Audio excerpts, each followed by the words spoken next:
کسی بستی میں ایک عورت بڑی ساحلہ اور پاک باز عبادت گزار ہر وقت اللہ کی یاد میں مشغول رہتی تھی۔ اللہ پاک نے دنیا کی نعمتوں کے ساتھ دین کی دولت سے بھی خوب نوازا تھا۔ اللہ کی قدرت کے اس کا نیک خدا ترس شوہر وفات پا گیا۔ اس کا ایک ہی لڑکا تھا۔ اس نیک دل عورت نے اس لڑکے کی بڑی اچھی طرح پرورش کی، ناز و نعمت سے پالا، تعلیم بھی اچھی دلوائی۔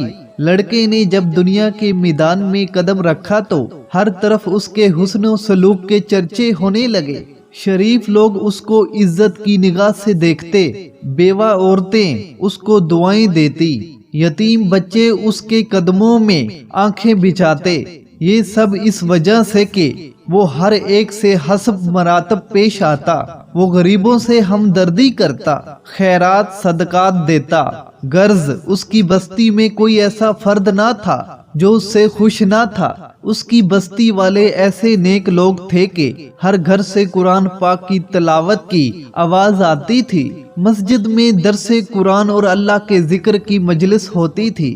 غرض اس بستی کا ہر گھر جنت کا نمونہ تھا۔ ہر فرد دوسرے کا غم خوار، ایثار اور شرافت کا پتلا تھا۔ یہ لڑکا دیہات سے باہر شہر میں آنے جانے لگا۔ کچھ ہریانی اور بے حیائی کا مظاہرہ کرنے والی عورتوں پر اس کی نظر پڑنے لگی۔ آہستہ آہستہ اس کی دوستی نیک لوگوں سے ہٹ کر برے لوگوں سے ہونے لگی۔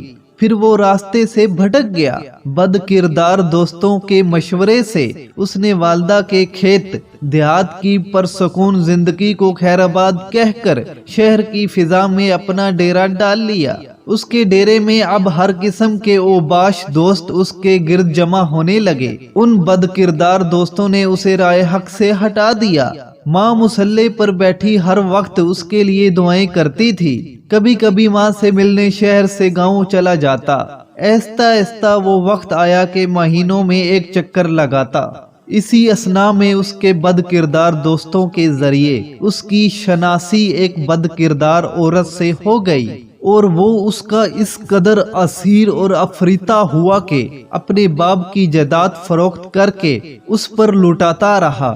آخر وہ وقت آیا کہ وہ عورت جس نے اپنے نیک دل شوہر کی زندگی میں کبھی کوئی دکھ نہیں دیکھا تھا، اب دوسروں کے گھر مزدوری کرنے لگی۔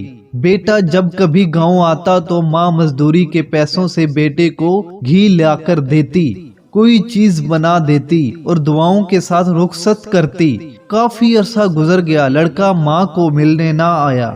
ماں بیٹے کی جدائی میں اپنے ہوش و حواس کھو بیٹھی۔ جب بھی کوئی غیر اس کے دروازے کو کھٹکھٹاتا، وہ دوڑ کر دروازے پر جاتی، بے ساختہ کہتی، میرے بیٹے تم آ گئے، بیٹے تم نے اتنی دیر کیوں لگائی؟